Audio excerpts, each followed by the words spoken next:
जय श्री राधे कृष्ण। आपका अपने YouTube चैनल अनिल कुमार 73 एक एक एक में आपका बहुत बहुत स्वागत है। आइए हम सब जानेंगे पुत्र एकादशी के बारे में। पुत्रदा एकादशी की पावन कथा प्राचीन काल की बात है। भद्रावती नामक एक सुंदर और समृद्ध नगरी थी। वहां सुकर्मा नाम के एक धर्मात्मा राजा राज्य करते थे।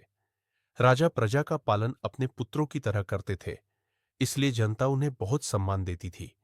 उनकी पत्नी महारानी शैब्या भी अत्यंत पतिव्रता, दयालु और धर्मनिष्ठ थीं।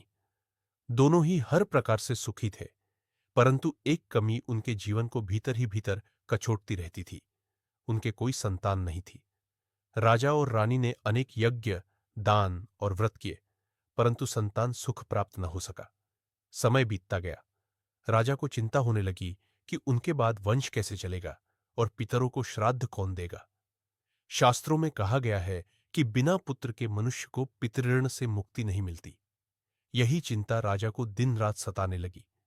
एक दिन राजा सुकर्मा अत्यंत दुखी होकर महारानी से बोले, हे देवी, हमारा राज्य, वैभव, यश सब कुछ होते हुए भी मैं स्वयं को दरिद्र समझता हूं, क्योंकि मेरे पास पुत्र नहीं है। जीवन व्यर्थ प्रतीत होता है। महारानी ने उन्हें ढाढ़स बंधाया और कहा, महाराज, ईश्वर जो करता है हमारे कल्याण के लिए ही करता है। अवश्य ही कोई उपाय होगा। कुछ समय बाद राजा शिकार के बहाने वन की ओर निकल पड़े। वन में घूमते घूमते वह एक आश्रम के पास पहुंचे। वहां उन्होंने देखा कि अनेक ऋषि मुनि यज्ञ कर रहे हैं। राजा ने आदरपूर्वक आश्रम में प्रवेश किया और एक वृद्ध महर्षि को प्रणाम किया। राजा की व्यथा जानकर महर्षि बोले, राजन, तुम्हारे पूर्व जन्म के किसी दोष के कारण तुम्हें पुत्र सुख नहीं मिला है, परंतु इसका समाधान भी है। राजा ने हाथ जोड़कर विनती की, भगवन, कृपया मुझे वह उपाय बताइए जिससे मुझे संतान की प्राप्ति हो और मेरे पितरों को शांति मिले। महर्षि ने कहा, हे राजन, पौष मास के शुक्ल पक्ष की एकादशी को पुत्रदा एकादशी कहते हैं। इस दिन भगवान विष्णु का विधिपूर्वक व्रत और पूजन करने से निसंतान दंपति को पुत्र रत्न की प्राप्ति होती है। यदि तुम श्रद्धा और नियम पूर्वक यह व्रत करोगे तो तुम्हारी मनोकामना अवश्य पूर्ण होगी।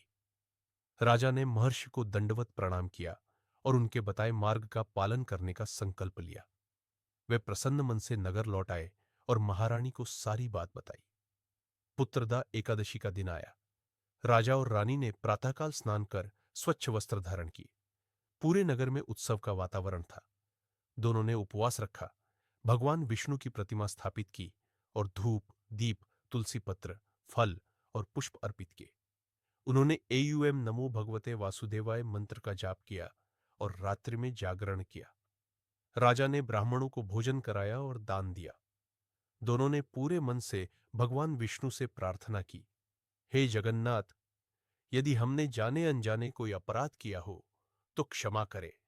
हमें पुत्र प्रदान करे जिससे हमारा वंश चले और हम धर्म का पालन कर सके। भगवान विष्णु उनकी भक्ति से अत्यंत प्रसन्न हुए। उसी रात्रि महारानी ने स्वप्न में देखा कि भगवान विष्णु स्वयं प्रकट होकर आशीर्वाद दे रहे हैं।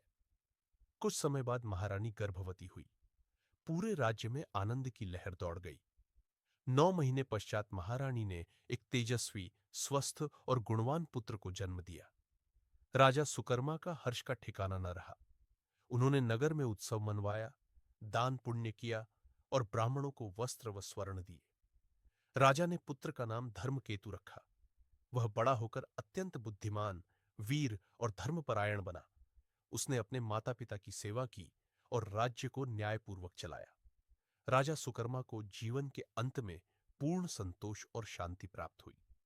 इस प्रकार पुत्रदा एकादशी के प्रभाव से राजा को पुत्र रत्न की प्राप्ति हुई और उनका जीवन धन्य हो गया।